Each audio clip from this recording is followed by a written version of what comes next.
Well, hi, everybody. Welcome to year 18 of GFL. I'm being interviewed by my wife who enjoys fantasy football more than any wife ever.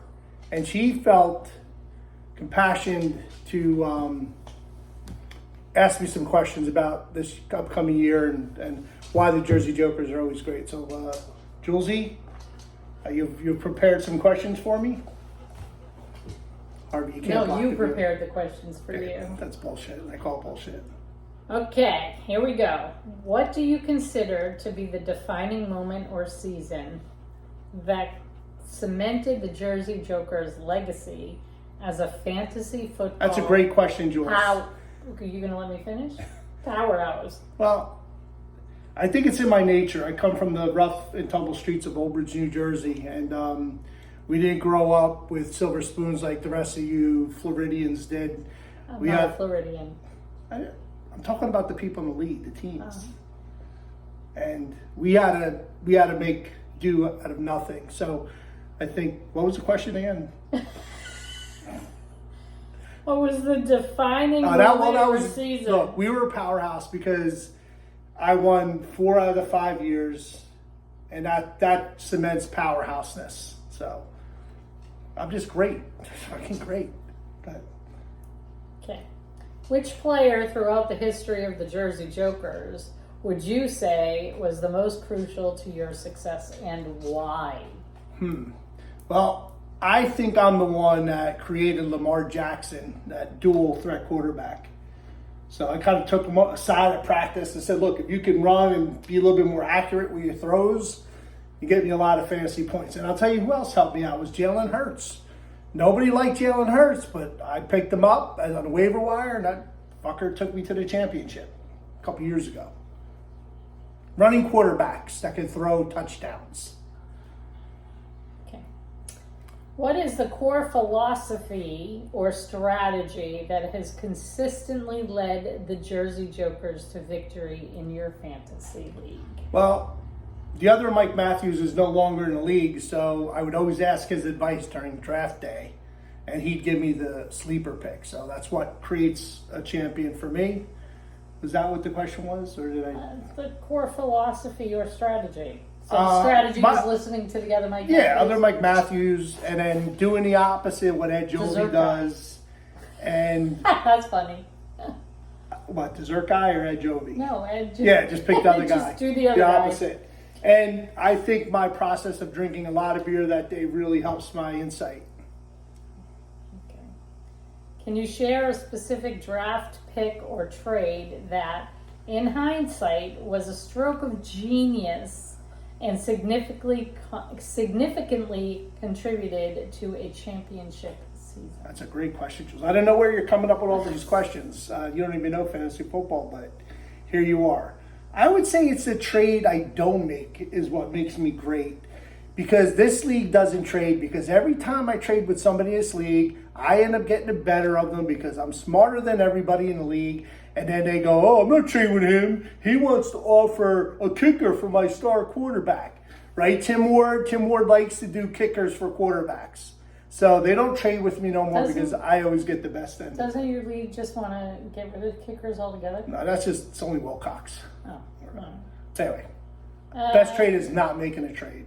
Beyond the statistics, what unique qualities or team chemistry do the Jersey Jokers possess that sets them apart from other fantasy teams? What sets me apart and my success is you, hon. Because you sit there and you get me my beer on game day. Like I got working out my wrist, my fingers, so I can hit the player button, make sure I'm starting the proper lineup, and refresh. So it's you. You're the wind beneath my wings. Okay. How do the Jersey Jokers approach the waiver wire and free agency throughout a season to maintain their competitive edge? That's a great question, hon. I'm glad you asked it. I am probably the premier player on the waiver wire. I don't like to use my fab. Do you know what a fab is, hon? I don't care. No. I like to pick up players that are sleepers. Because a lot of these guys will sit there, oh, there's nobody on the waiver wire. Let's make the roster one less guy. Oh, there's nobody on the waiver wire. And then you find somebody on the waiver wire that kicks ass. And then Paku Anua, whatever his name was from a couple of years ago, guys like that. Next thing you know, you got a stud, and you roll into the championship. Did you show pictures of my championship trophies up there? Oh, by the way, everybody, this is the last championship fish tank right here. Every time I win a championship, I buy another fish tank. So you're in the aquarium suite doing this interview with Miss Julesy. Yes, babe. Sorry to interrupt that.